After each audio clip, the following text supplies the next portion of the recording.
Сәлем достар, бүгін ұлым екеуміз таңғы ас ішіп алғаннан кейін үлкен әпкемнің үйіне қонаққа барайық деп далаға шықтым.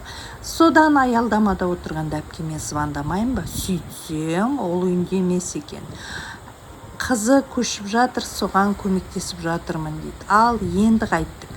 Баламның көңілін түсірмейін деп, жақсы көретін демалыс орны Керуен Ситиге келдік. Әрине кафеде отырдық. Ұлым пицца мен картошка фри жеп алды. Бұл әрине пайдалы тағам емес. Алайда анда-санда жеуге болады деп ойлаймын. Содан 3-ші қабатқа көтеріліп, балалар ойнайтын тамаша жер Джангл парк атты балалар ойнайтын жерге келдік. Іші кең, енді тамаша. Балам мына батутта секіргенді жақсы көреді.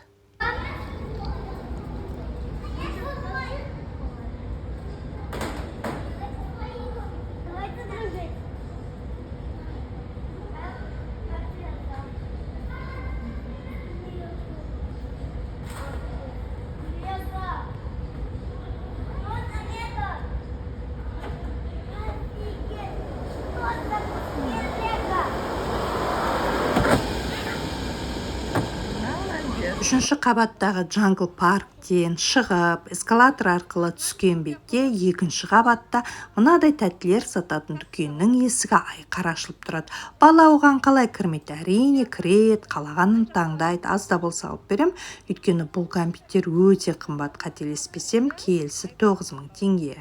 Әйтеуір Керуен Ситиден шығып, Думаның жанындағы керемет саябақтан өтіп, орталық саябақтың алаңына келдік.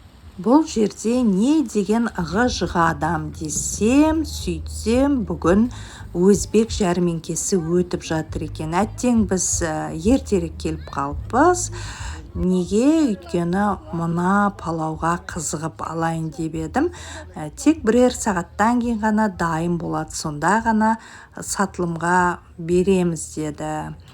Оған менің балам әрине шыдамайды, сондықтан жәрмеңкені аралап өттік. Міне, зато видеоға түсірдім дегендей. Мынадай нандар тұр екен. Ана жерде енді адамдар өте көп, ол жағын түсірген жоқпын, күтіп отыр. Апайлар, қыздар, келіншектер, енді білмеймін, не тегін берілетінін, әйтеуір палау сатылады деді.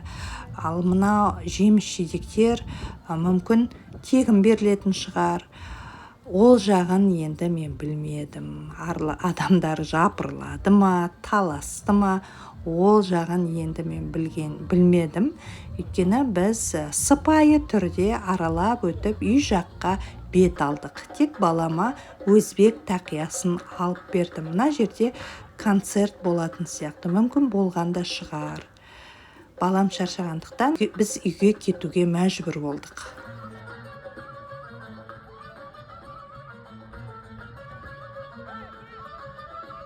Мінекей орталық саябақ арқылы біз өзіміздің оң жағалау жаққа кетіп бара жатырмыз. Жаңағы айттым ғой, өзбек тақиясын алып бердім деп. 1000 теңгеге мынадай тақия алып бердім. Балама өте жараса кетті. Любитель попкорн алып кетті бұл бала. Абайлаймыз.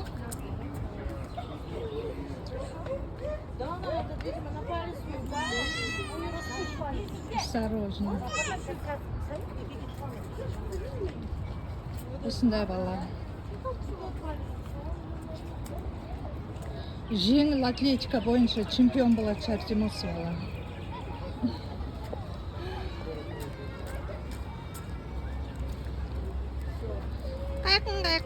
Қайқын.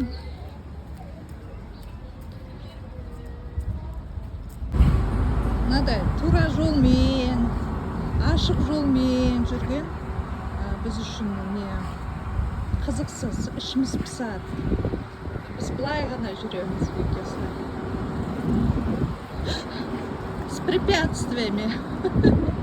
И жаном. Так вот.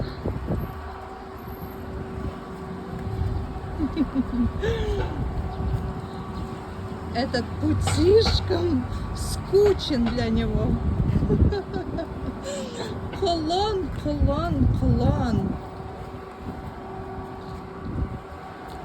Өзбектің шапкасын киіп алдық, тақиясын киіп алдық. Тақия жарасады екен осындай. Қазақ тақия алып беру керек. Төбетей. Міне достар, осылайша бүгінгі күніміз мәнді де сәнді өтті деп ойлаймын.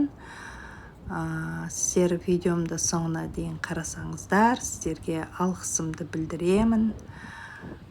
Баршаңызға ең бірінші амандық тілеймін, денсаулық тілеймін. Жақындарыңыз, балаларыңыз аман есен болсын, өздеріңіз аман есен болыңыздар. Өміріміз қуанышқа толы болсын. Өміріміздің әр күні мәнді болсын, сәнді болсын. Бір-бірімізге тіптен ұлтқа қарамай, бір-бірімізге жылы қабақ танытып, сәлеміміз зу болсын, ниетіміз таза болсын. Рахмет достар, видеомды қарасаңыздар, соған мен шабыттанып, тағы да видеолар түсіретін боламын. Рахмет.